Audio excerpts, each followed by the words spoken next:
देखिए अंजना जी, चुनाव कराएं नहीं कराएं, गांधी परिवार बने नहीं बने, ये सब विषय आज डिबेट में तो होगा ही, मगर आप बताइए डूबते जहाज का कप्तान कौन बन रहा है, इससे क्या इंटरेस्ट है देश को? मगर तैयार रहिए, मुझे ऐसा क्यों लग रहा है कि थोड़ी देर बाद शशि थरूर जी बोलना शुरू करेंगे और हम सब जान पाएंगे किस प्रकार का चुनाव हुआ है, क्या हुआ है।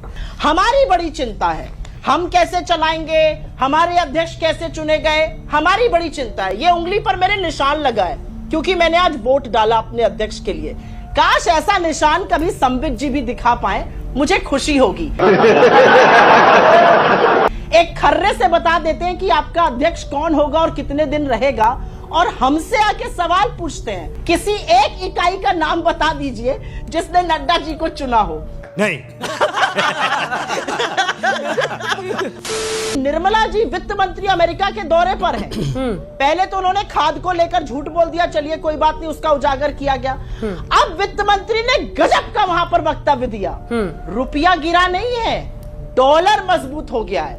निर्मला जी को अपना नाम निर्मला न्यूटन रख देना चाहिए और आगे से ये कहना चाहिए कि पेड़ से सेब जमीन पर नहीं गिरा था, जमीन ऊपर आ गई थी। ऐसे ही जैसे विश्वगुरु बोलते हैं सर्दी नहीं बढ़ रही है क्लाइमेट चेंज से, लोग बुजुर्ग हो रहे हैं। मुझे क्रेडिट नहीं चाहिए।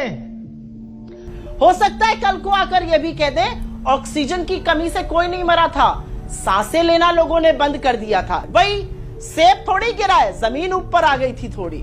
निर्मला न्यूटन जी, उनका एक नया नाम होना चाहिए। गजब बेइज्जती है। इतना छोटा पहले कभी नहीं हुआ होगा। और अंजना जी, मैं कैमरामैन से रिक्वेस्ट कर रहा हूं कि एक तस्वीर को वो दिखाएं। आप देखिए जरा किस प्रकार का कार्टून उन्होंने मोदी जी के लिए बनाया है। यह है कांग्रेस पार्टी का चरित्र। मोदी जी एक ठेली गाड़ी में अपनी बूढ़ी मां, 100 साल की अपनी मां को बैठा के लेके जा रहे हैं और भीख मांगते हुए कह रहे हैं, दे दे बाबा दे दे, मुझे अपनी बूढ़ी मां के नाम पर कुछ वोट दे दे। शर्म आनी चाहिए, शर्म। किसी के मां के साथ इस प्रकार की गाली गलौज करना, इस प्रकार की तस्वीर बनाना। मैं तो रिक्वेस्ट करूंगा कि कांग्रेस की प्रवक्ता यहां माफी मांगे, देश से माफी मांगे। मां के बारे में जो इन्होंने कहा, मैं उससे बिल्कुल सहमत हूं। किसी की मां का भी कभी भी मजाक नहीं उड़ाना चाहिए। परिवार के सदस्यों को बाहर रखकर जितना आपको आक्षेप लगाना है लगाइए, लेकिन उसी हिसाब से फिर मैं पलटकर यह भी पूछूंगी कि जब आप राहुल गांधी की बहन की लड़की को उसके साथ दिखाकर घिनौनी और गंदी बातें करते हैं, तो क्या ये माफी मांगेंगे? आप कुछ भी बोलो, ये नहीं सुनने वाला। क्या सोनिया गांधी किसी की मां नहीं है? उनको जर्सी गाय कहने वाले और हाइब्रिड बछड़ा कहने वाले प्रधानमंत्री इस देश से माफी मांगेंगे?